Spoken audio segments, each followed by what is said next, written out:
अस्सलाम वालेकुम to all my dear students. आप लोग सब कैसे हैं? तो आज की वीडियो में हम स्टार्ट करने लगे हैं chapter 1 from book D1। So let's see what we are asked to find in question number 1. To determine whether each of the following is a prime or a composite numbers. यहाँ पे कुछ 4 numbers दिए गए हैं 87, 67, 73 and 91 और हमें ये proof show करके बताना है कि इधर ये नंबर प्राइम है कि कॉम्पोजिट है। तो सबसे पहले प्राइम नंबर वो नंबर होते हैं जिसके सिर्फ 2 पॉजिटिव डिवाइजर होते हैं या फिर हम कह लें कि जिसके सिर्फ 2 फैक्टर्स होते हैं और वो 2 फैक्टर एक नंबर वो खुद होता है और एक 1 होता है, यानी वो नंबर सिर्फ अपने या 1 के टेबल में जाता है। और जबकि कॉम्पोजिट नंबर वो नंबर होते हैं जिसके 2 से ज़्यादा डिवाइजर होते हैं, वो दूसरे भी नंबर से कम्प्लीटली डिवाइड हो जाता है। इस क्वेश्चन को सॉल्व करने के लिए हमें 2 चीज़ें जानना बहुत ज़रूरी है, एक है परफेक्ट स्क्वायर और दूसरा डिविजिबिलिटी रूल। तो आए देखें इसको किस तरह सॉल्व करते हैं। तो ए पार्ट में हमें 87 नंबर दिया गया है, तो इसको मालूम करने के लिए कि वेदर ये नंबर प्राइम है कि कॉम्पोजिट, सबसे पहले हम इस नंबर के करीब का परफेक्ट स्क्वायर मालूम करें। परफेक्ट स्क्वायर वो नंबर होता है कि जिसको उसी नंबर से मल्टीप्लाई करते हैं तो एक नंबर बनता है। फॉर एग्जाम्पल 5 को 5 से करेंगे तो 25 बनेगा। तो 5 जो है वो 25 का परफेक्ट स्क्वायर है। इसी तरह हम ले लेते हैं 6 6 are 36, तो 36 इससे बहुत छोटा है। 7 7 are 49, 8 times 64 and then 9, so 9 times 81, 10 times 100, so 100 ज़्यादा बड़ा हो जाएगा, तो 81 इसके करीब नंबर है। तो हम वो तमाम प्राइम नंबर जो कि 1 से लेके 9 तक आते हैं वो तमाम प्राइम नंबर हम लिख लेते हैं, जैसे कि 2, 3, 5, 7, दैट्स इट। तो ये 4 प्राइम नंबर है जो 9 से पहले आते हैं। अब हम इस प्राइम नंबर के डिविजिबिलिटी रूल्स को देखेंगे और ये चेक करेंगे कि ये नंबर 87 जो है वो इन किसी एक 4 प्राइम नंबर में आता है कि नहीं। अगर किसी एक भी प्राइम नंबर में आएगा इन चारों में से तो फिर ये कॉम्पोजिट नंबर कहलाएगा, और अगर इन चारों में से किसी भी प्राइम नंबर से डिवाइड नहीं होगा तो फिर ये प्राइम नंबर कहलाएगा। तो let's see the divisibility rule. 2 का डिविजिबिलिटी रूल ये है कि अगर ये नंबर 2 से डिवाइड होगा, लाइक 87 इफ 2 से डिवाइड होगा, वो उस सूरत में होगा जब इसका लास्ट डिजिट 0, 2, 4, 6 या 8 होगा। सेम लाइक अगर 3 का डिविजिबिलिटी रूल ये होता है कि जब हम ऐड कर लेते हैं उनके डिजिट्स को और ऐड करके उसके आंसर को देखते हैं कि इधर it can be divided by 3 और नॉट। अगर वो उसका सम डिवाइड होता है ना, ऑटोमेटिकली वो नंबर भी 3 से डिवाइड होता है। इसी तरह 5 का डिविजिबिलिटी रूल ये होता है डिजिट के एंड में 5 या 0 होना लाजमी है। और एंड 7 डिविजिबिलिटी रूल ये होता है कि हम लास्ट डिजिट को डबल करते हैं और उसको उसके प्रीवियस डिजिट्स के साथ सबट्रैक्ट कर देते हैं और फिर चेक करते हैं कि वो नंबर 7 में जाता है कि 87 का जो लास्ट डिजिट हमारे पास है वो 7 है, जो कि 2 से डिवाइड नहीं हो सकता। तो हम पहले स्टेप में यहाँ पे लिख देंगे कि 87 is an odd number, so it is not divisible by 2। अब हम 3 के लिए चेक करते हैं। 3 का रूल होता है कि ये जो नंबर दिए हुए हैं 87, उसके डिजिट को आप 8 + 7 कर लें, उसके डिजिट्स को आप आपस में प्लस कर लें और देखें कि क्या आंसर आता है। तो इसका आंसर आ रहा है 15। फिर चेक करें कि 15 3 के टेबल से डिवाइड हो सकता है कि नहीं। तो ऑब्वियसली 15 3 5 टाइम 15। तो जब ये 15 3 के टेबल से डिवाइड हो रहा है, इसका मतलब है कि 87 भी लाजमी फिर 3 के टेबल से डिवाइड हो जाए। सो हम यहाँ लिख देंगे कि the sum of the digits of 87 is 8 + 7 is equal to 15 which is divisible by 3। So therefore 87 is a composite number. So now let's move to B part. B part में हमें 67 दिया हुआ है। अब हम इसके परफेक्ट स्क्वायर चेक करते हैं। 67 के करीब 8 टाइम 64 होता है। 9 टाइम लेते हैं तो परफेक्ट स्क्वायर 81 हो जाएगा, जो कि काफ़ी 67 से बड़ा है। तो इसका अब हमारे पास परफेक्ट स्क्वायर निकल गया है 8। अब हमें वो तमाम प्राइम नंबर जो कि 8 से लेस देन है वो लेने हैं। तो 2, 3, 5 एंड 7। तो 2 के टेबल में ये 67 इसलिए नहीं आएगा क्योंकि लास्ट डिजिट जो है according to divisibility rule last digit must be even. आपने लिख देना है कि 67 is an odd number, so it is not divisible by 2। अब हम आते हैं 3 पे। हम 6 प्लस 7 करके देखते हैं। The answer is 13। तो as we know that 13 can't be divided by 3, तो same 67 can't be divided by 3। So आपने ये मेंशन कर देना है यहाँ पे कि the sum of the digits of 67 is 13 which is not divisible by 3, then 67 is not divisible by 3। अब 5 का चेक करते हैं। As you all know that the 5 क्या डिविजिबिलिटी रूल होता है कि लास्ट डिजिट मस्ट बी 0 और 5, जो कि यहाँ पे 7 है। तो ऑब्वियसली ये 5 से भी डिवाइड नहीं होगा। तो आपको यहाँ पे भी ये मेंशन कर देना है the last digit of 67 is neither 0 nor 5, so 67 is not divisible bye 5। और 7 का रूल ये है कि किसी नंबर का जो लास्ट डिजिट है, जो कि यहाँ पे हमारे पास 7 है, तो हम उसको मल्टीप्लाई बाय 2 कर देते हैं, हमारे पास 14 आ जाता है। और उसको फर्स्ट इससे पहले जितने भी डिजिट है उसको उस डिजिट से माइनस कर देते हैं। तो जब हम 14 को 6 से माइनस कर देंगे तो हमारे पास -8 आ जाएगा, जो कि -8 कान बी डिवाइडेड बाय 7। तो इसका मतलब है कि 67 भी 7 से डिवाइड नहीं होगा। तो you can write a line that 67 is not divisible by 7 as well. 67 is a prime number.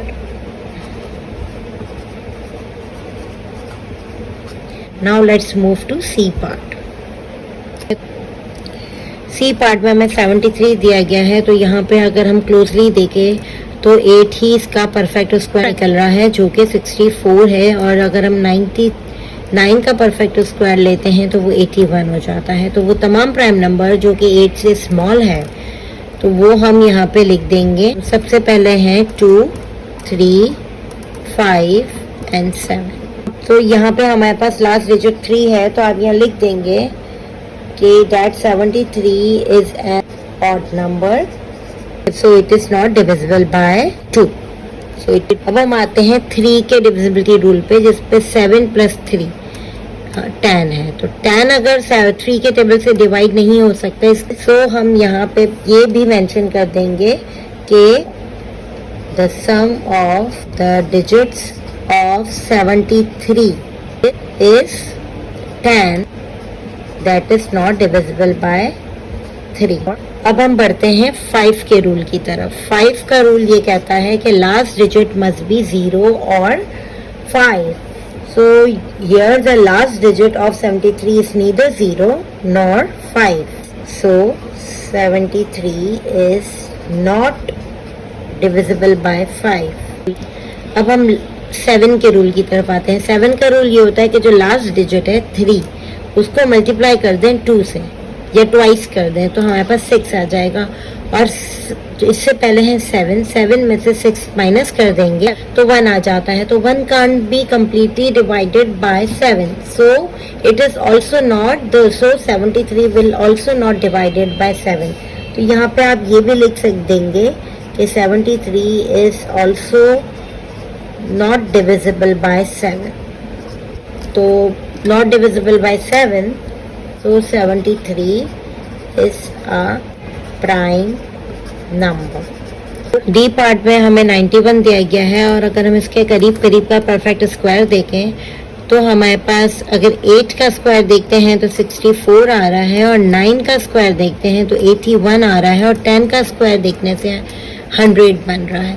तो हम वो तमाम प्राइम नंबर जो कि 10 से स्मॉल है 100 वो हम यहाँ पे लिख देंगे।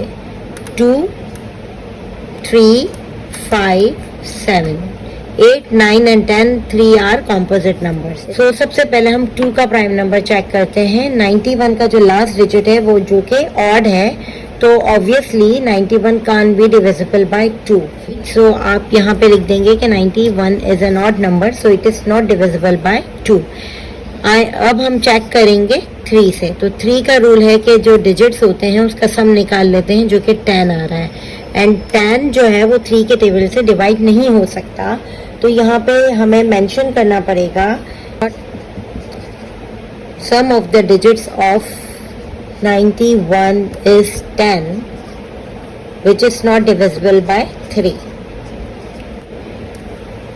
Now, अब हम 5 के लिए देखते हैं. लास्ट डिजिट मस्ट बी 0 और 5. तो यहाँ पर भी इस रूल पर भी ये फॉल नहीं कर रहा. सो हम यहाँ लिख देंगे कि the last digit of 91 is neither 0 nor 5, so 91 is not divisible bye 5. अब हम आते हैं लास्ट हमारे प्राइम नंबर पे, जो कि है 7. एंड 7 को चेक करने का तरीका ये है कि हमें जो है वो लास्ट डिजिट जो कि 1 है उसको मल्टीप्लाई बाय 2 करना है. तो सबसे इसका आंसर आता है 2. एंड 9 माइनस 2 कर देंगे तो 7 आ जाए. तो जिससे ये प्रूव होता है कि अगर 7 can be divided by 7, so 91 must be divided by 7. तो यहाँ पे आपने लिख देना है 91 इज अ composite number.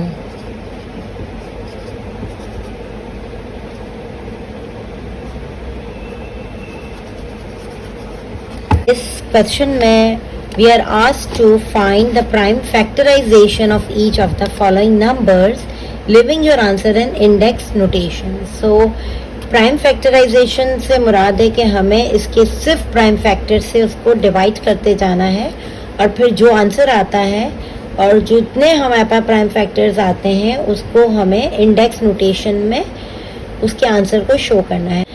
तो आए देखें इसको किस तरह सॉल्व करते हैं और इसके आंसर को किस तरह इंडेक्स नोटेशन में रिप्रेजेंट करते हैं. तो लेट्स गेट स्टार्टेड.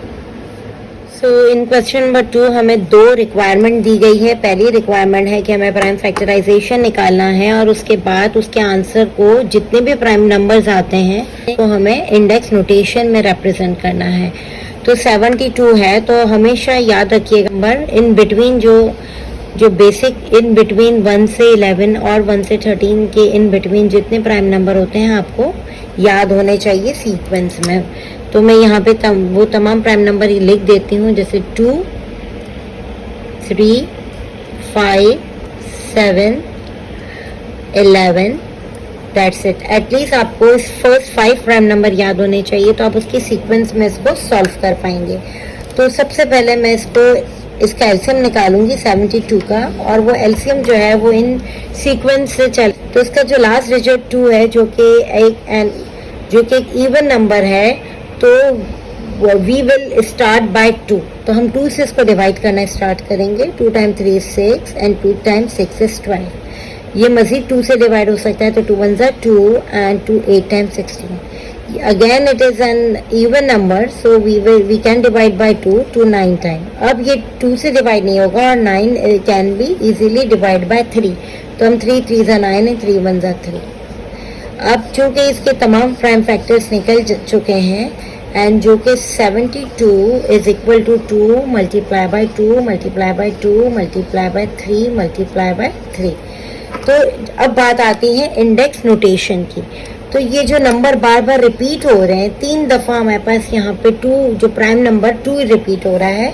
तो इंडेक्स नोटेशन में हम यूजुअली करते क्या, इसको कहते हैं बेस नंबर. तो ये जो बेस नंबर को हम एक ही दफ़ा लिखेंगे और ये जितनी दफ़ा रिपीट होता है उसको हम इंडेक्स कहते हैं. तो ये 3 दफ़ा रिपीट हो रहा है तो इसके ऊपर 3 डाल देंगे. इसी तरह मल्टीप्लाई का साइन लिखेंगे, बेस इज 3 एंड ये 2 दफ़ा रिपीट हो रहा है तो 2 डाल देंगे. तो this is called the index notation form, जिसमें हम नंबर्स को बेस बनाकर और जितनी दफ़ा रिपीट होता है उतनी पावर दे देते हैं या उसको इतना इंडेक्स दे देते हैं. All right, so now let's move to B part. B part में हमें 187 दिया गया है. अब हम इसको प्राइम नंबर से डिवाइड करते हैं सीक्वेंस में. लास्ट डिजिट चूंकि इसका ऑड है तो वी कांट स्टार्ट विथ 2. अब हम देखेंगे कि इधर it can be divided by 3 और नॉट. तो इसके लिए हम 8 + 1 9 and 9 + 7 16, तो 16 can't be divided by 3। तो अब हम 5 को चेक करते हैं।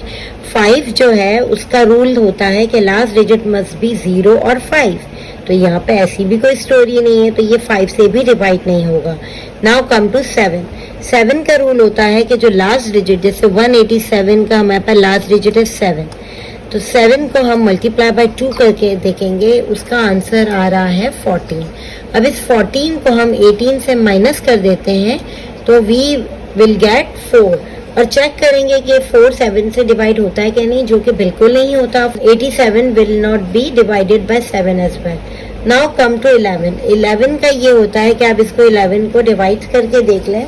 11 1 ज़ा 11 और 7 बच रहा है, और 11 7 ज़ा 77। तो इसका मतलब है कि ये जो 187 है वो कम्प्लीटली 11 से डिवाइड हो रहा है। तो हम यहाँ पे 11 1 ज़ा 11 एंड 11 7 टाइम 187 लिख देते हैं। एंड या फिर अब 17 it self is a prime number, तो 17 1 ज़ा 7। तो यहाँ पे इंडेक्स नोटेशन इसलिए नहीं बनेगा क्योंकि यहाँ पे बेस नंबर रिपीट नहीं हो रहा है, तो ये आंसर इसी तरह रहेगा। So this will be your answer. Now let's move to C part.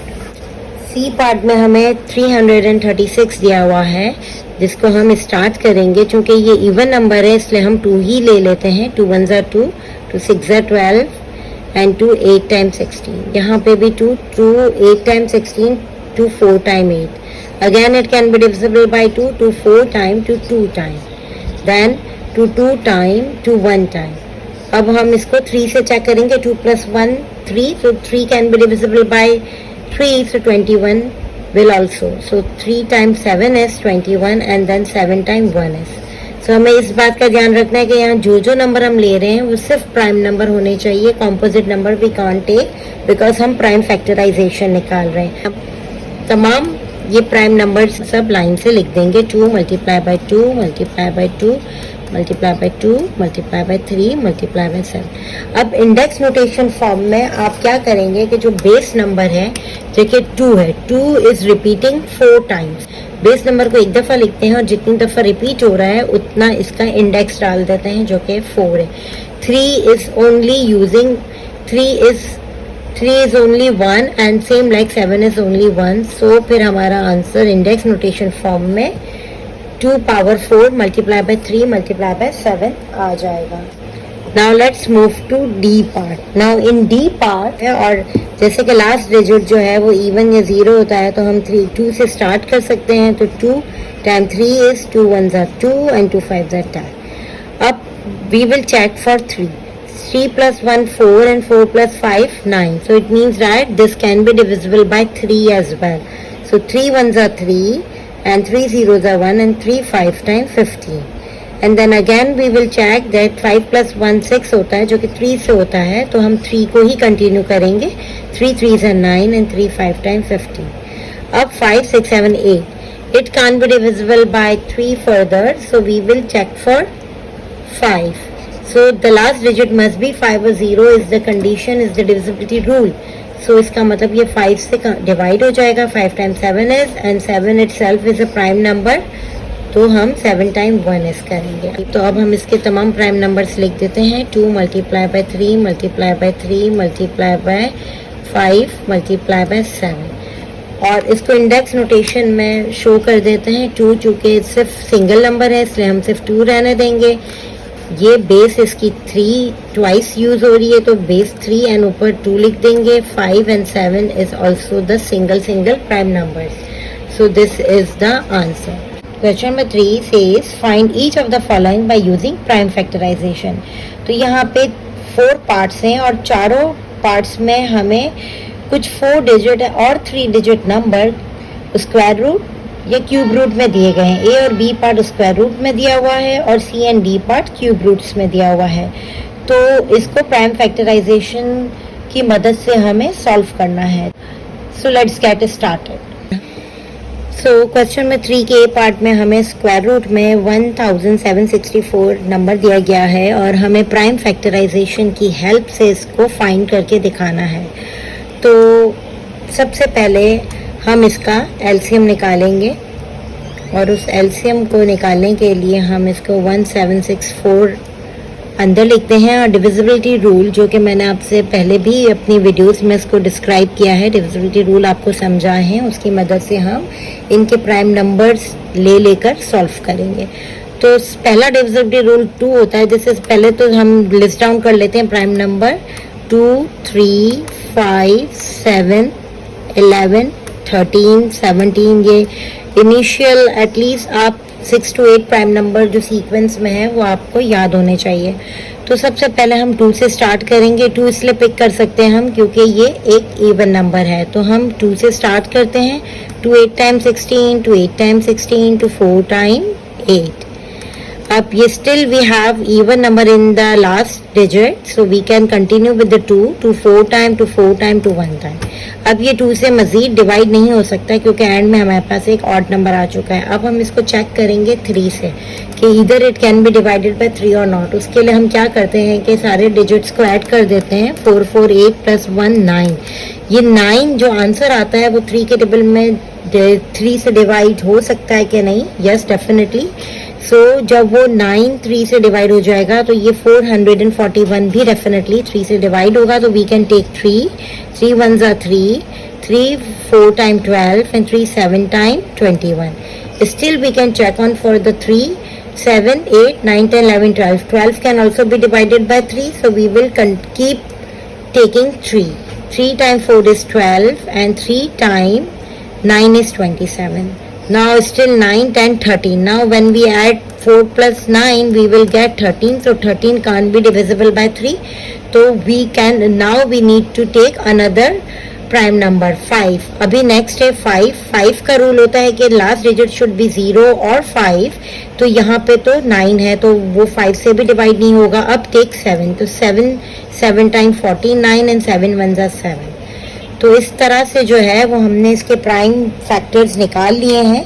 तो हम इसको मैं इसी तरह स्क्वायर रूट में ही रहने दूंगी। तमाम जो प्राइम फैक्टर्स हैं इसको हम अंडर रूट लिख देंगे। 2 multiply by 3 multiply by 3 multiply by 7 multiply by 7। अब हम इसके पैर बना लेते हैं और पैर बनाने के बाद हमें 2 स्क्वायर 3 स्क्वायर एंड 7 स्क्वायर। इसके बाद हमने ये करना है कि हमने हर एक को सेपरेटली अंडर रूट के अंदर लिख देना है। इससे ये होगा कि हम इसको इजीली कट कर सकेंगे। For example 3 square and under root 7 square के ऊपर अंडर रूट।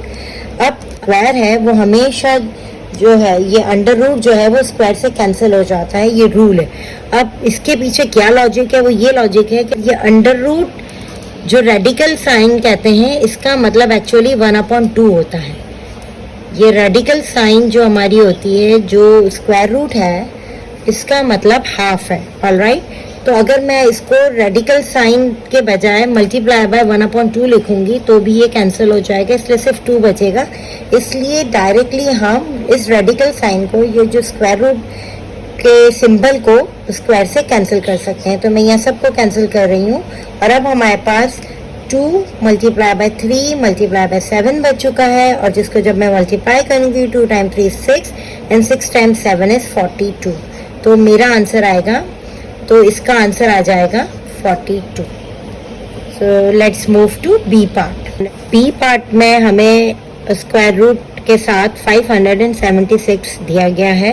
तो इसी तरह हम इनिशियली प्राइम नंबर को लिस्ट डाउन कर देंगे। 2 3 5 7 11 and 13।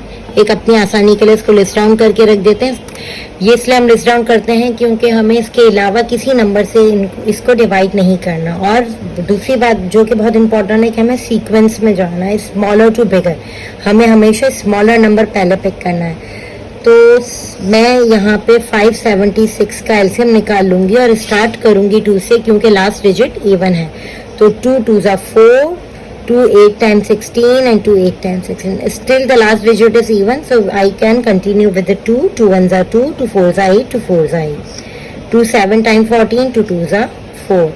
Again 2, 2, 3 times 6, 2 6 times 12, 2 1s are 2, 2 8 times 16, 2 9 times, and up 9 is an odd number, so we pick 3 for it. 3 3s are and 3 1s. तो अब मेरे पास जो इसके तमाम प्राइम फैक्टर्स हैं, मैं इसको सबको अंडर रूट, सबको स्क्वायर रूट के अंदर लिख दूंगी.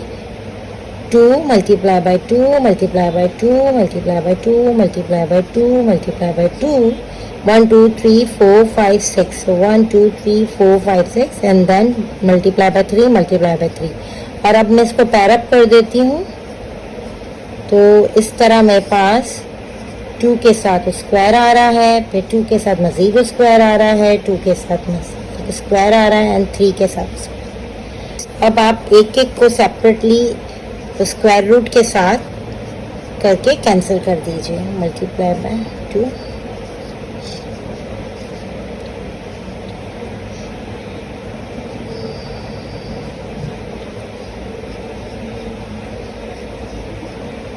एक एक सेपरेटली कर दें और फिर इसको आराम से ये कैंसिल हो जाएगा.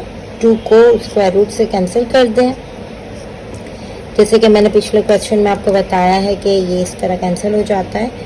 तो अब जो रिमेनिंग है 2 multiply by 2 multiply by 2 multiply by 3, आपस में मल्टीप्लाई करके आप आंसर शो कर दें. 2 2s are 4, 4 2s are 8, 8 times 3 is 24. So 24 is our answer. C part में हमें क्यूब रूट के अंदर 3375 नंबर दिया गया है. इसी प्राइम नंबर की सीक्वेंस में हम इसका एलसीएम निकाल लेंगे. 3375. 2 से हम इसका एलसीएम नहीं निकाल सकते हैं क्योंकि लास्ट डिजिट इसका ऑड नंबर है. सो अब मैं दूसरा सेकंड 3 प्राइम नंबर के लिए डिविजिबिलिटी रूल चेक कर लूँगी, जिसमें हम डिजिट ऐड कर लेते हैं. 3 + 3 + 7 + 5, तो 6 and 13, 13 plus 5 is 18. So 18 can be divisible by 3. So 3375 must be divisible by 3. So I will pick up 3. So 3 1s are 3, 3 1s are 3, 3 2s are 6, 3 5 times 50. Alright. Now again I am going to check 5 6 7 8 9. तो 9 भी 3 से जाता है, तो 3 3s are 9 and 3 7s are 21, 3 5s are 15. अब मैं again देखती हूँ. 7 + 3 10, 10 + 5 15, तो 15 भी जा रहा है, तो 3 1s are 3, 3 2s are 6, 3 5s are 15. And then up now I can take 5 6 7 8. 8 can't be divisible by 3, so this number will not. So 5 का रूल ये है कि last digit must be 5, either 5 or 0. So here I am going to pick up 5 for it. So 5 times 2 is 10, and then 5 5s are 25. Then 5 times 25, and 5 1s are 5. तो यहाँ पे हम cube root के अंदर ही ये तमाम प्राइम फैक्टर्स को note down कर लेते हैं. 3 multiply by 3 multiply by 3 multiply bye 5 multiply by 5 multiply by 5. और चूंकि ये क्यूब रूट है इसलिए हम 3 3 के ग्रुप बना लेंगे. ओके, तो 5 भी 3 टाइम्स हम ले लेंगे और 3 को भी 3 टाइम्स ले लेंगे.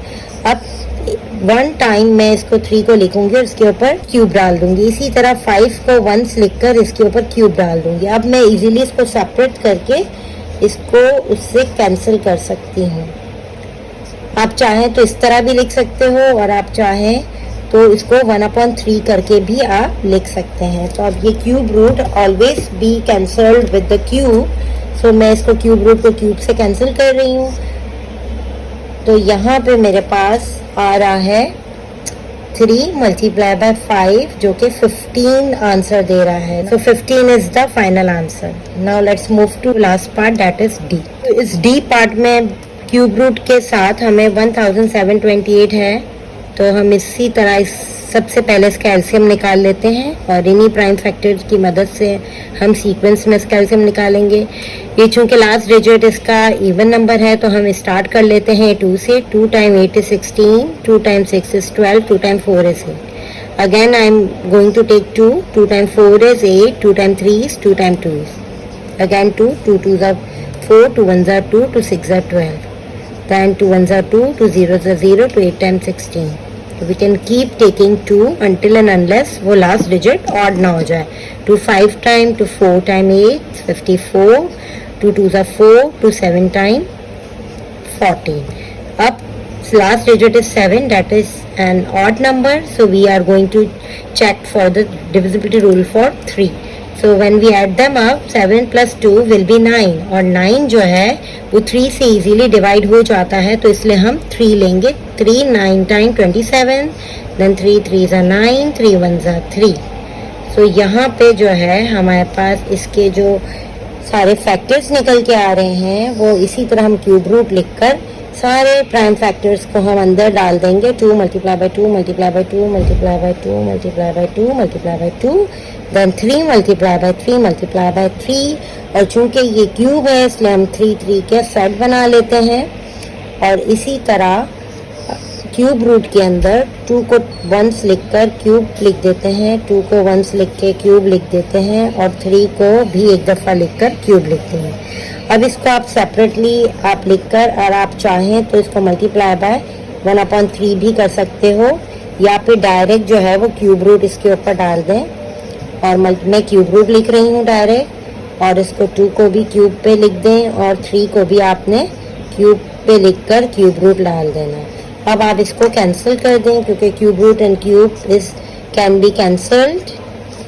ये सारा कैंसिल हो जाएगा. और अब हमारे पास जो नंबर्स बच रहे हैं वो 2 मल्टीप्लाई बाई 2 मल्टीप्लाई बाई 3 है, जो कि 2 2 are 4, 4 3 are 12. तो हमारा जो आंसर है, फाइनल आंसर है वो 12. So that's it. Question number 4 says, given that the prime factorization of 9801 is 3 4 multiplied by 11 square. यहाँ पे हमें बेस 3 दिया गया है जबकि इंडेक्स जो है वो 4 है, और मल्टीप्लाई बाय बेस 11 इंडेक्स 2, जो कि इंडेक्स नोटेशन में हमें इसका आंसर ऑलरेडी दिया गया है कि इसका प्राइम फैक्टराइजेशन निकाल के हमें ऑलरेडी बता दिया गया है. एंड हमें फाइंड करना है square root of 9801 without using a calculator. तो आइए देखें उसको कैलकुलेटर के बगैर किस तरह सॉल्व करते हैं. तो क्वेश्चन नंबर 4 में जो इन्फॉर्मेशन हमें दी गई है वो ये है कि 9801 के इन्होंने इंडेक्स नोटेशन की फॉर्म में प्राइम फैक्टराइजेशन हमें निकाल के दिए गए हैं, जो कि 3 पावर 4 एंड 11 पावर 2 है. अकॉर्डिंग टू क्वेश्चन हमें इसका स्क्वायर रूट निकाल के बताना है. तो जो चीज़ हम वन साइड करेंगे वही चीज़ हम ऑन द अदर साइड करेंगे. तो आप लिख सकते हो कि taking square root on both the sides, taking square roots on both sides. तो आप यहाँ पे लिख देंगे कि taking square root on both side, क्योंकि मैं इज इक्वल टू साइन का एक रूल होता है कि जो चीज़ आप पहले करते हो इज इक्वल टू से पहले वही चीज़ आपने इज इक्वल टू के बाद करना पड़ता है. तो मैं यहाँ पे 9801 को स्क्वायर रूट में लिख दूंगी, और इसी तरह ये जो हमें वैल्यूज़ दी गई है जो कि इसके प्राइम फैक्टराइजेशन के आंसर है, मैं इसको भी स्क्वायर रूट में लिख दूंगी. अब मैं इसको, तो जो कि यहाँ पे 3 के ऊपर 4 दिया हुआ है, लेकिन जब हम इसको स्क्वायर रूट से कैंसिल करेंगे तो ये इस तरह बन जाएगा 4 मल्टीप्लाई बाय 1/2, एंड इसी तरह 11 के ऊपर जो स्क्वायर डला हुआ है मल्टीप्लाई बाय 1/2.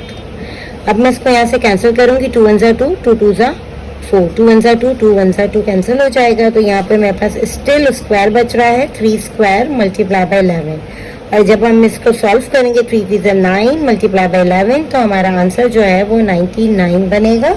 तो that is our final answer. That's it. So let's C question number 5 में हमें क्या मालूम करने को कहा गया है. Given that the prime factorization of 21952 is 2 power 6 multiply by 7 cube और 7 power 3. Find cube root without using a calculator. तो यहाँ पे हमें ऑलरेडी प्राइम फैक्टराइजेशन निकाल के दिया गया है 21952 नंबर का, और फिर अब हमें इसका क्यूब रूट विदाउट कैलकुलेटर के मालूम करके देना है. तो आइए देखें इसको किस तरह सॉल्व करते हैं. सो क्वेश्चन नंबर 5 में जो हमें इंफॉर्मेशन दी गई है वो है 21952 के जो प्राइम फैक्टराइजेशन दिए गए हैं वो 2 पावर 6 मल्टीप्लाई बाय 7 पावर 3 है. सो अब हमें इसका क्यूब रूट निकालना है. जो चीज़ इज इक्वल टू से पहले करेंगे वही चीज़ इज इक्वल टू के बाद. तो आप ये लाइन लिख देंगे सबसे पहले कि now taking cube root on both sides. Now taking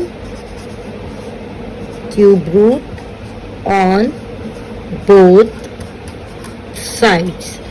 और इसके बाद आप इसको क्यूब रूट में डाल देंगे 21952 और इसको क्यूब रूट में लिख देना है। इसी तरह ये जो हमें इंडेक्स नोटेशन के फॉर्म में जो फैक्टराइजेशन दिए गए हैं उसको भी हमें क्यूब रूट में डाल देना है।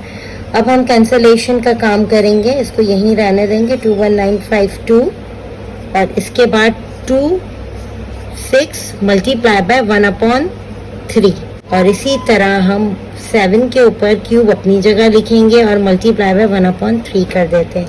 अब इसको जब हम कैंसिल करेंगे तो 3 1 ज़ा 3 एंड 3 2 टाइम्स 6, 3 1 ज़ा 3, 3 1 ज़ा 3। तो अब हमारे पास आंसर आ रहा है 2 power 2 like 2 square multiply by 7 जो कि 2 2 ज़ा 4, 4 मल्टीप्लाई बाय 7 जो है वो हमारे पास 28 बन रहा है। तो इसका फाइनल आंसर भी 28 ही है। So in question number 6 we are asked to estimate the value of each of the following। और इसके अंदर 4 पार्ट्स है जिसमें से 2 पार्ट हमें स्क्वायर रूट फॉर्म में दिए गए हैं 66 एंड 80, जबकि सी एंड डी पार्ट में हमें क्यूब रूट की फॉर्म में दिए गए हैं। तो so let's see how to solve it. Question number 6 के पार्ट में हमें स्क्वायर रूट ऑफ 66 का एस्टिमेशन देना है। तो ये जो रेडिकल साइन के अंदर नंबर लिखा हुआ है तो उसमें हमें उसकी रूट निकाल के देनी है।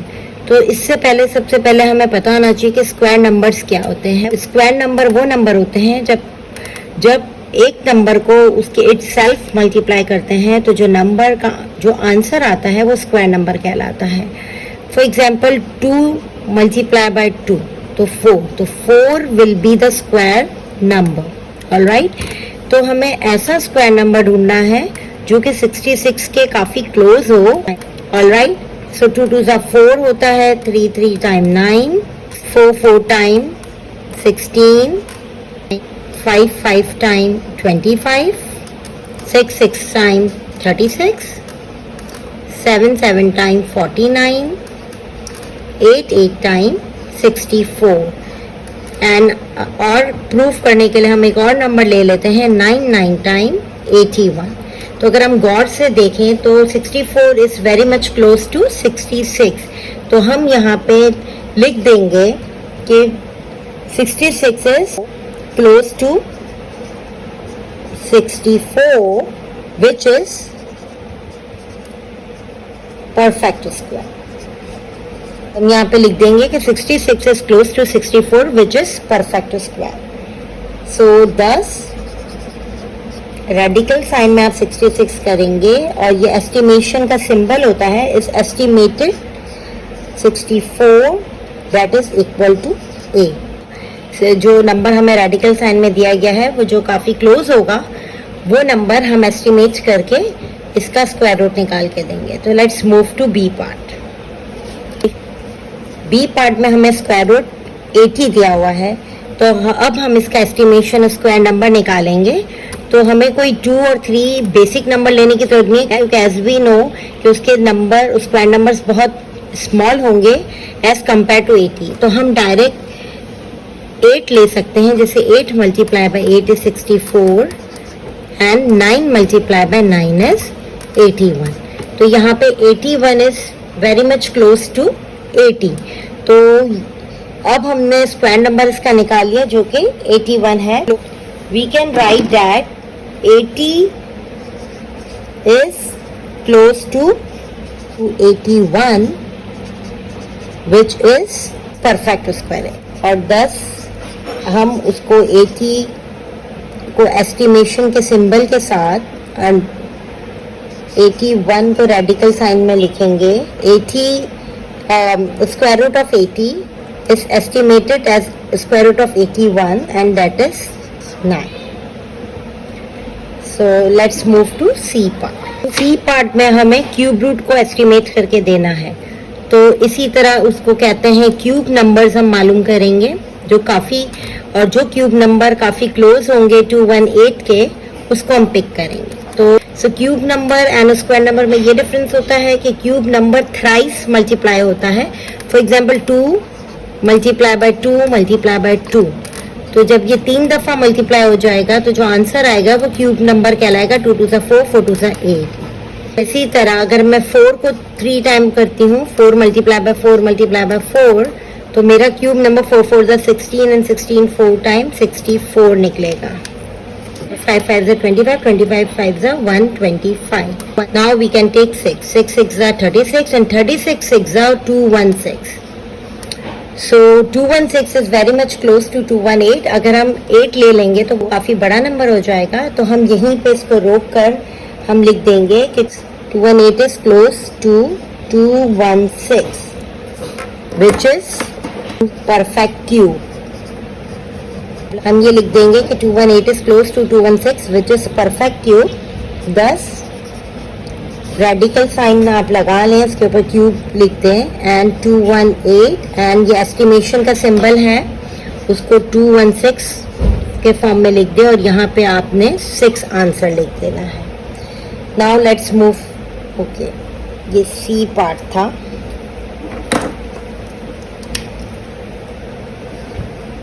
तो फिर सी पार्ट का आंसर हमारा 6 आ जाएगा। Now let's move to last part, that is D. D part में क्यूब रूट में हमें 730 दिया हुआ है, तो इसके लिए सबसे पहले हम क्यूब नंबर मालूम करेंगे जो कि काफ़ी क्लोज होगा 730 के। 2 3 4 5 का जो नंबर है वो का क्यूब नंबर है वो काफ़ी स्मॉल होगा, तो मैं डायरेक्ट स्टार्ट करती हूँ 8 से। 8 मल्टीप्लाई बाई 8 मल्टीप्लाई बाई 8, तो आप 8 8 64 एंड 64 8 टाइम 512 आता है। तो हम ये काफ़ी उससे छोटा है। अब हम 9 ट्राई करते हैं। आप भी यूं ही कीजिएगा कि जब नंबर बड़ा हो तो आपने बड़े नंबर से ट्राई करके देखना है। तो 9 टाइम 81 एंड 81 9 टाइम 729। तो 729 is very much close to 730। तो आपने यहाँ पे एक स्टेटमेंट लिख देनी है कि 730 is close to 729, which is perfect cube. Thus 730 cube root is estimated, this is the symbol of estimation, is estimated by 729 cube root, that is 9। तो इसका जो क्यूब रूट है वो 9 निकलेगा। तो क्वेश्चन नंबर 8 इंटरमीडिएट लेवल का question है जो कि एक वर्ड प्रॉब्लम के फॉर्म में है, और इसमें लेट्स सी कि what we are asked to find the area of a square photo frame is 250 square centimetre. Square photo frame, you know कि फोटो फ्रेम है जिसका जो शेप है वो स्क्वायर फॉर्म में है। इसका एरिया 250 स्क्वायर सेंटीमीटर है। तो एरिया आपको पता होना चाहिए कि वो होता है कि the space covered by any 2D shape. तो स्क्वायर एक 2D शेप है और उसके इन बिटवीन जो भी स्पेस है वो जो है वो 250 स्क्वायर सेंटीमीटर है। Find the perimeter of the photo frame, और हमें फोटो फ्रेम का पेरीमीटर मालूम करना है। पेरीमीटर वो होता है कि जो बाउंड्री होती है उसकी जो 4 साइड होती हैं, स्क्वायर की 4 साइड्स होती हैं, इक्वल 4 साइड्स होती हैं, तो हमें उसकी पेरीमीटर मालूम करनी, यानी कोई एक लेंथ हमें पता चल जाएगी तो हम उसको जब 4 से मल्टीप्लाई करेंगे तो वो पेरीमीटर निकल के आ जाएगा। Leaving your answer correct to 1 decimal place. तो आपका जो आंसर आना चाहिए वो के डेसिमल पॉइंट के बाद सिर्फ एक ही डेसिमल प्लेस तक मेंशन होना चाहिए। ऑल राइट, तो आए देखें इसको किस तरह सॉल्व करते हैं। क्वेश्चन नंबर 8 में जो इन्फॉर्मेशन दी गई है वो मैंने यहाँ पे एक्सट्रैक्ट करके लिख दी है। हमें एक इन्फॉर्मेशन दी गई है जो कि है area of a square photo frame, that is 250 square centimetre, और हमें उसकी हेल्प से हमें पेरीमीटर ऑफ अ फ्रेम मालूम करके दिखाना है। तो सबसे पहले हम यहाँ पे एरिया ऑफ अ स्क्वायर के फॉर्मूले से स्टार्ट करते हैं जो कि है लेंथ स्क्वायर, यानी कोई जैसे कि हम सबको पता है कि स्क्वायर की ऑल लेंथ इक्वल होती है, तो एक लेंथ हम ले लेते हैं और उसको हम उसी लेंथ से मल्टीप्लाई कर देंगे, उसी वैल्यू से मल्टीप्लाई कर देंगे, तो हमारे पास एरिया ऑफ अ स्क्वायर आ जाएगा। और उसी को सामने रखते हुए जो एरिया हमें दिया गया था वो हम 250 स्क्वायर सेंटीमीटर यहाँ पे लिख लेते हैं, और इसको यहाँ पे लेंथ शॉर्ट फॉर्म में मैं लेंथ स्क्वायर लिख देती हूँ। अब इस स्क्वायर को कैंसिल करने का एक ही तरीका है, जब हमें सिंगल लेंथ रिक्वायर्ड है तो उस सिंगल लेंथ मालूम करने के लिए हम इस स्क्वायर को स्क्वायर रूट से कैंसिल कर देते हैं, उस रेडिकल साइन से कैंसिल कर देते हैं और इज इक्वल टू जहाँ लगा होता है तो जो प्रोसेस या जो स्टेप हम वन साइड होते हैं तो वो बोथ साइड हमें करना पड़ता है। तो एल के ऊपर जो स्क्वायर है उसके ऊपर मैं यहाँ लगा देती हूँ स्क्वायर रूट का सिंबल। इसी तरह 250 एंड वो अलग हमारा स्क्वायर कहलाएगा एंड जो मेजरिंग यूनिट है square that is also the separate entity. Alright, तो मैं यहाँ पे इजीली इस स्क्वायर को स्क्वायर रूट से कैंसिल कर दूंगी, इसी तरह स्क्वायर को इस रेडिकल साइन से कैंसिल कर दूंगी जो कि स्क्वायर रूट का सिंबल है। 250 ऐसा नंबर है जो कि स्क्वायर नंबर नहीं है क्योंकि उसका कोई कंप्लीट स्क्वायर नहीं है, तो हम इसको उसी अंडर रूट रहने देंगे। 250 centimetre is equal to length, तो अब हमारे पास जो लेंथ है वो 250 स्क्वायर रूट आ गया है। हम इजीली कैलकुलेटर यूज करके तो बहुत इजीली इसको डेसिमल पॉइंट में निकाल दे सकते हैं, जैसे कि मैं आपको कैलकुलेटर यूज करके बताती हूँ। इसके अंदर मैंने स्क्वायर रूट में इसको ऑन करूंगी और मैंने स्क्वायर रूट में 250 लिख देना है और जब मैं इक्वल टू करूंगी तो ये इजीली इसका जो आंसर आ जाएगा 15.81। लेकिन चूंकि ग्रेड 6, 7 में और उसके छोटी ये चैप्टर ग्रेड 6 एंड 7 में ही पढ़ाया जाता है तो वहाँ कैलकुलेटर अलाउ नहीं होता, तो उस सूरत में आप क्या करेंगे, उस सूरत में आप इसका स्क्वायर रूट निकालेंगे। तो जैसे 250 का स्क्वायर निकालने का बेस्ट तरीका होता है कि हम इसका एलसीएम निकाल लेते हैं, या कोई भी नंबर का स्क्वायर रूट निकालने का सबसे बेस्ट तरीका होता है कि हम इसका एलसीएम निकाल लेते हैं और हम एंड में 0 है तो मैं 2 से ही स्टार्ट करती हूँ। 2 1 2, 2 2 4, 2 5 10, देन 5 1 then 5 2 10 and 5 5 25, 5 5 25, 5 1 5। और ये जितने भी प्राइम फैक्टर है उसको मैं अंडर स्क्वायर लिख दूंगी। 2 multiply bye 5 multiply by 5 multiply by 5 and centimetre अपनी जगह आएगा इज इक्वल टू लेंथ। अब इसकी हम पैरिंग कर देंगे, जब स्क्वायर रूट होता है तो उसके पैर बना देते हैं, तो सिर्फ 5 एंड 5 का एक पैर बन सका हमारा, एंड 2 एंड 5 का पैर नहीं बन सका। तो जो पैर बन जाता है वो आप इसको इजीली जो है वो इसको इसी के अंदर लिख दें, और जो पैर बन गया है इसको आप इस तरह लिखकर इसको कैंसिल कर दें। 2 को ये, तो 5 इस तरह हमारा बाहर आ जाता है, तो 5 हमारा बाहर आ गया और ये स्टिल अंडर रूट है, स्टिल स्क्वायर रूट में है। 5 10 सेंटीमीटर इज द लेंथ। जब कैलकुलेटर अलाउ नहीं होगा तो एटलीस्ट आप यहाँ तक तो सॉल्व करके दे सकते हैं, इससे कोई फर्क नहीं पड़ता मार्क्स कटिंग में। तो अगर आपको कैलकुलेटर यूज़ करना अलाउ है तो आप 15.81 सेंटीमीटर लेंथ कर दें, और अगर आपको अलाउ नहीं है स्कूल में या फिर और अगर आपको अलाउ नहीं है 5 एंड स्क्वायर रूट 10 में भी आंसर दे सकते हैं। तो ये तो अभी हमारे पास सिर्फ लेंथ आ गई है। अब हमें पेरीमीटर मालूम करना है इस लेंथ की मदद से।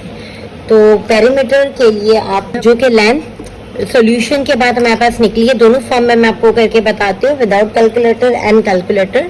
तो कैलकुलेटर में हमने जब ये इसको डाला तो ये 15.8 सेंटीमीटर लेंथ आई है। उस तरह से हम किस तरह से मालूम, उसको यूज करते हुए हम किस तरह पेरीमीटर निकालेंगे, और विदाउट यूजिंग कैलकुलेटर आप किस तरह पेरीमीटर निकालोगे।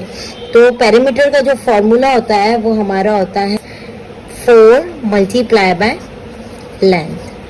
तो यहाँ पे हमें इस लेंथ को 4 से मल्टीप्लाई कर देना है। 5 एंड 10 होल नंबर को होल नंबर से ही मल्टीप्लाई होगा। 4 5 20 एंड 10 सेंटीमीटर। और अगर आप दूसरे फॉर्म में करना चाहते हो, दूसरे वे में 4 को मल्टीप्लाई करोगे 15.8 से, तो आपके पास आप इसको यहाँ पे मल्टीप्लाई कर सकते हो 15.8 मल्टीप्लाई बाय 4, तो हमारे पास आंसर आ रहा है 63.2। तो अगर 1 डेसिमल प्लेस का गया है तो ये आंसर भी आपका बिल्कुल करेक्ट है। और अगर आपको अलाउ नहीं है कैलकुलेटर यूज करना तो आप इस तरह से भी आंसर दे सकते हैं, दोनों सूरत में आंसर सही माना जाएगा। तो let's see what we are asked to find in question number 9। The volume of a box in a shape of a cube is 2197 cubic centimetre. तो पहली इंफॉर्मेशन हमें जो दी गई है वो कहा गया है कि वॉल्यूम एक क्यूब शेप का बॉक्स है। क्यूब वो होता है जैसे एक साइडेड 3D शेप होता है जिसके ऑल साइड्स इक्वल होते हैं और ऑल साइड स्क्वायर बेस होते हैं। तो उसका जो वॉल्यूम है, जो अंदर जिसका जो space covered by that cube जो है वो 2197 क्यूबिक सेंटीमीटर है। अब हमें ये क्यूब की मदद से find the area of one side of the box, हमें एक साइड का एरिया मालूम करना है। ये बड़ा इंटरेस्टिंग क्वेश्चन है, तो आइए देखें इसको किस तरह सॉल्व करते हैं। क्वेश्चन नंबर 9 में जो इन्फॉर्मेशन दी गई है वो है कि वॉल्यूम दिया गया है क्यूबिक शेप बॉक्स का जो कि 2197 क्यूबिक सेंटीमीटर है और उसकी मदद से हमें one side of area of one side of a box मालूम करना है। तो जैसे कि मैंने पहले भी बताया कि 6 साइड्स होते हैं क्यूब के और हर साइड स्क्वायर बेस होता है और हर एक का एरिया, हर स्क्वायर बेस का एरिया भी सेम होगा। तो हमें एक साइड के बॉक्स का एरिया मालूम करके बताना है। तो हम सबसे पहले हम क्या करेंगे कि लेंथ ऑफ साइड मालूम करेंगे। लेंथ ऑफ साइड मालूम करने के लिए जो हमें जो वॉल्यूम दिया गया है उसका फॉर्मूला होता है वॉल्यूम का क्यूब रूट निकाल के हम लेंथ ऑफ साइड मालूम करेंगे। क्यों? क्योंकि वॉल्यूम का जो फॉर्मूला होता है वो लेंथ को 3 दफा मल्टीप्लाई करने से बनता है, यानी उनकी लेंथ इक्वल होती है। जब आप लेंथ मल्टीप्लाई बाय लेंथ करते हैं तो वो वॉल्यूम बनता है। तो सबसे पहले मैं वॉल्यूम का जो कि हमें दिया गया है लेंथ ऑफ साइड मालूम करने के लिए 2197 का आप क्यूब रूट मालूम कर लेंगे। तो मैं यहाँ सबसे पहले इसका क्यूब रूट निकालने के लिए इसका एलसीएम निकाल लेती हूँ 2197 और अब हम डिविजिबिलिटी रूल अप्लाई करते हुए प्राइम फैक्टर्स को या प्राइम नंबर्स को पिक करेंगे। तो 2 अगर मैं 2 पिक करूंगी तो for last digit should be even, जो कि यहाँ 7 है तो आई कांट टेक 2। अब मैं 3 देखती हूँ तो 3 के लिए 2 + 1 3 एंड 3 + 9 12 12 + 7 19। तो ये हमारा इससे भी 3 से नहीं जा सकता। 5 का डिविजिबिलिटी रूल होता है कि लास्ट डिजिट शुड बी 5 और 0, तो 5 से भी नहीं होगा। 7 का डिविजिबिलिटी रूल होता है कि आप 7 लास्ट डिजिट को मल्टीप्लाई बाय 2 करें 14 और इस 14 को 219 से माइनस कर दें तो हमारे पास बच जाएगा 205 और 205 भी 7 के टेबल में नहीं जाता, तो ये 2197 भी नहीं जाएगा। अब हमारे पास 7 के बाद 8 9 10 तो कॉम्पोजिट नंबर है। हम 11 को ट्राई करते हैं। 11 के टेबल से भी 11 1 सा 11 और 11 के टेबल से भी ये नहीं जा रहा। अब हम 13 लेते हैं तो 13 टाइम ये 13 के टेबल से डेफिनेटली जा रहा है। 13 time 169 is 2197. Then again I will take 13. 13 time 13 is and 13 time 1 is. तो ये जो है वो क्यूब रूट हमारा ये 13 से हमारा कैंसिल हो जाएगा। तो जो हमारी लेंथ निकलेगी वो एक्चुअली ये कैंसिल होके 13 निकल रही है।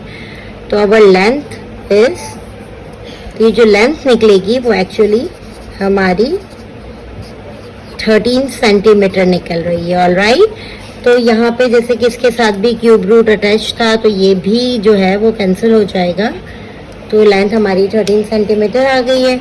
अब हमें मालूम करना है area of one side of the box. तो एक साइड जो है वो स्क्वायर बेस होता है तो उसका एरिया निकालना बहुत ईजी होगा। वो ये होगा, आप लिखते हैं area of one side of the box और यहाँ पे आपको जैसे कि यू नो कि लेंथ मल्टीप्लाई बाय लेंथ होता है 13 और 13 मल्टीप्लाई बाय 13 करेंगे तो यहाँ आ जाएगा 169 स्क्वायर सेंटीमीटर और स्क्वायर सेंटीमीटर इसलिए लिखेंगे क्योंकि हमने इसको 2 टाइम मल्टीप्लाई किया है। दैट्स इट, ये हमारा फाइनल आंसर है। तो let's see what we are asked to find in question number 10. So determine whether each of the following is a prime or a composite number. Prime number as you all know that वो number होते हैं जिसके सिर्फ 2 ही factor होते हैं, 1 and the number itself, जबकि composite number वो number होते हैं जिनके more than 2 फैक्टर्स होते हैं। तो आइए देखें इसको किस तरह सॉल्व करते हैं।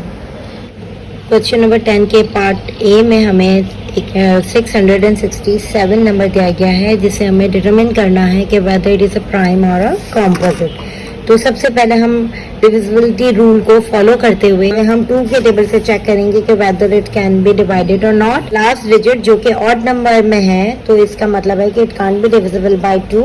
तो आप यहाँ पे फर्स्टली आप एक्सप्लेन कर देंगे कि 667 is an odd number, so it is not divisible by 2। अब हम बढ़ते हैं 3 के डिविजिबिलिटी रूल की तरफ।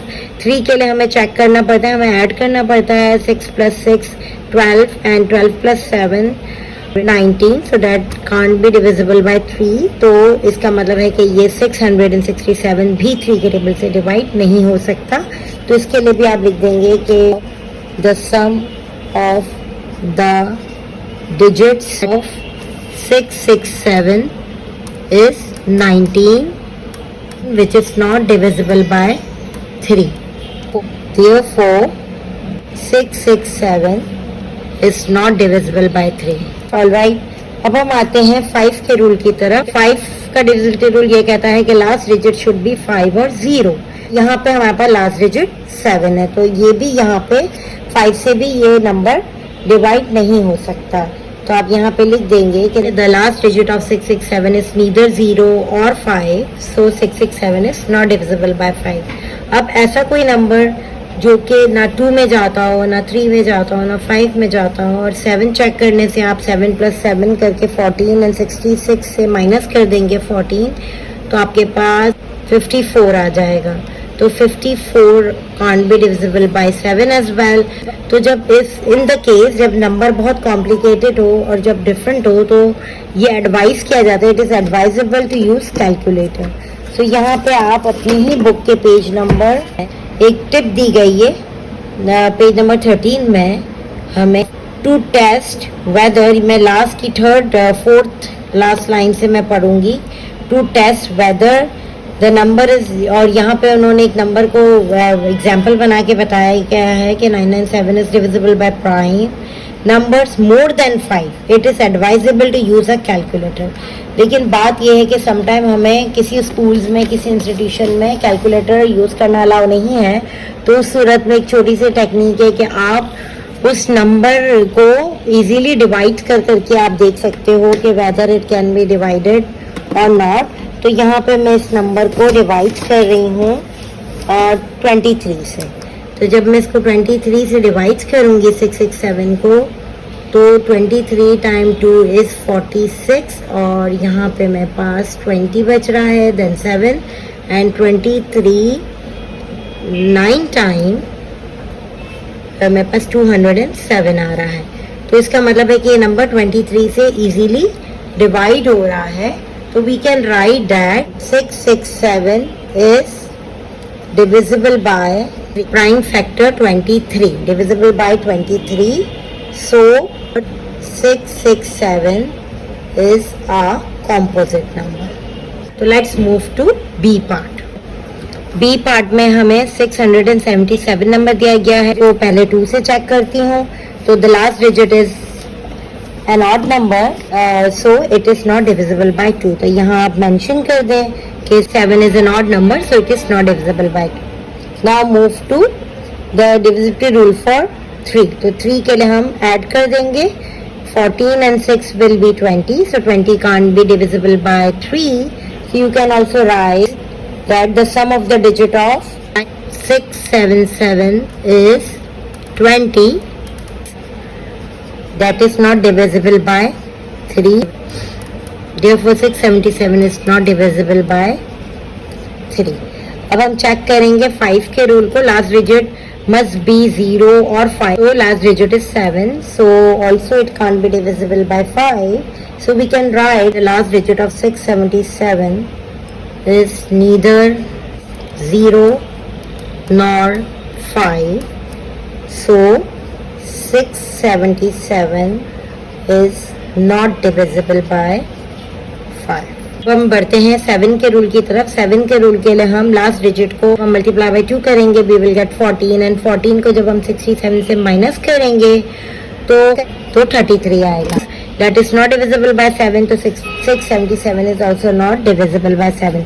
तो जब इस इनिशियल प्राइम नंबर से चेक करने के बाद कंफर्म कर लें कि ये उनमें से नहीं जाता, तो फिर आप कैलकुलेटर यूज कर सकते हैं, आप इसका स्क्वायर रूट भी निकाल सकते हो। जब हम इसका स्क्वायर रूट चेक कर लेते हैं तो इसमें 26 आ रहा है हमारे पास। 26 इसका मतलब कि हमें 26 के लेस देन तक के प्राइम नंबर से इसको चेक करना है। हम 26 को एक्सीड नहीं कर सकते, तो उसके नीचे जो मोस्टली प्राइम नंबर है वो है 23। तो लास्ट प्राइम नंबर जो कि 23 है, इसको मैं चेक कर देती हूँ कि इधर it can be divided bye 23 और नॉट। तो यहाँ पे ये कम्प्लीटली डिवाइड नहीं हो रहा है, यहाँ पे डेसिमल पॉइंट में आंसर आ रहा है। इसका मतलब कि सो ये प्रूफ हो चुका है हमारे पास कि 677 is a prime number. So let's move to C part.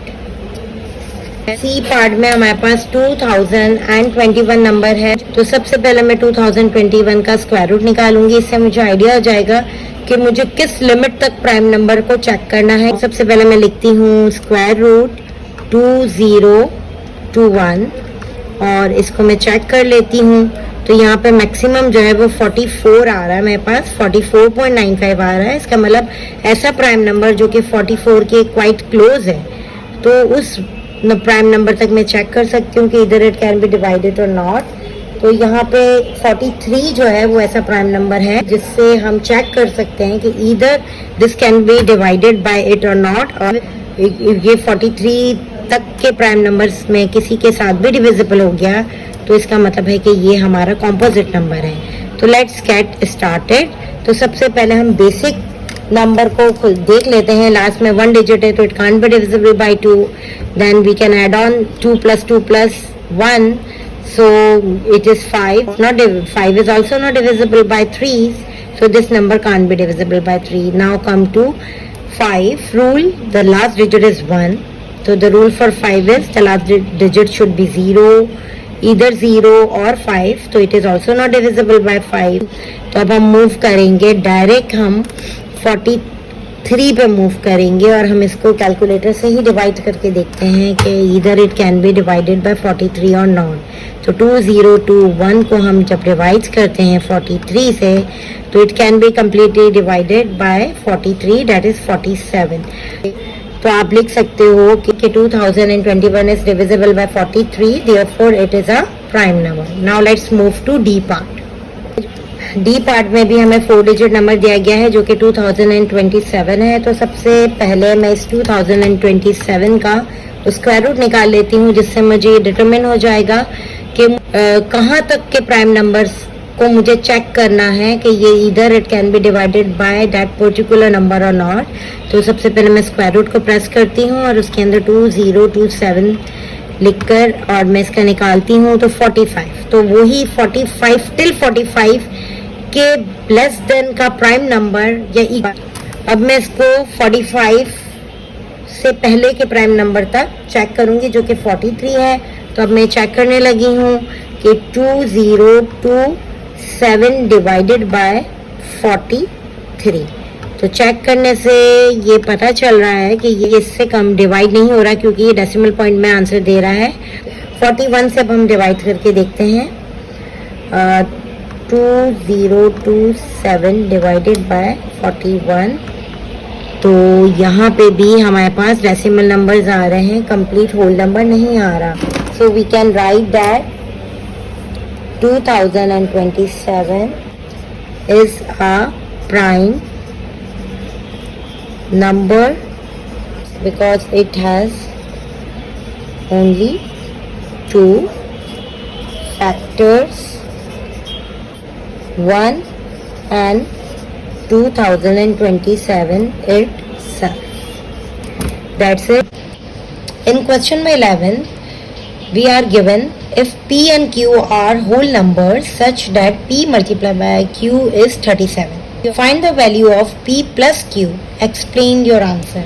तो यहाँ पे 2 वेरिएबल्स हमें दिए गए हैं जिनकी वैल्यूज़ हमें पता नहीं है, जिनकी वैल्यूज़ क्वेश्चन में नहीं दी गई, लेकिन उसके साथ साथ हमें 2 हिंट दी गई है एक हिंट ये है कि P और Q जो है वो दोनों होल नंबर्स है। होल नंबर वो नंबर्स होते हैं जो 0, 1, 2, 3, 4 एंड सो ऑन 0 से स्टार्ट होते हैं। वो ना तो डेसिमल नंबर्स होते हैं ना फ्रैक्शन फॉर्म में होते हैं। और यहाँ पे हमें दूसरा क्लू ये दिया गया है कि P और Q यानी इन दो होल नंबर को, जो अननोन होल नंबर है, वेरिएबल की फॉर्म में है, जब हम इनको आपस में मल्टीप्लाई करेंगे तो उसका आंसर 37 आएगा।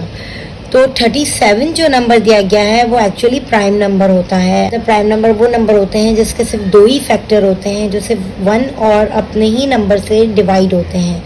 तो यहाँ पे ये दो क्लू हमें ये दिए गए हैं और इन दो क्लू की मदद से हमें फाइंड द वैल्यू मालूम करनी है P प्लस Q।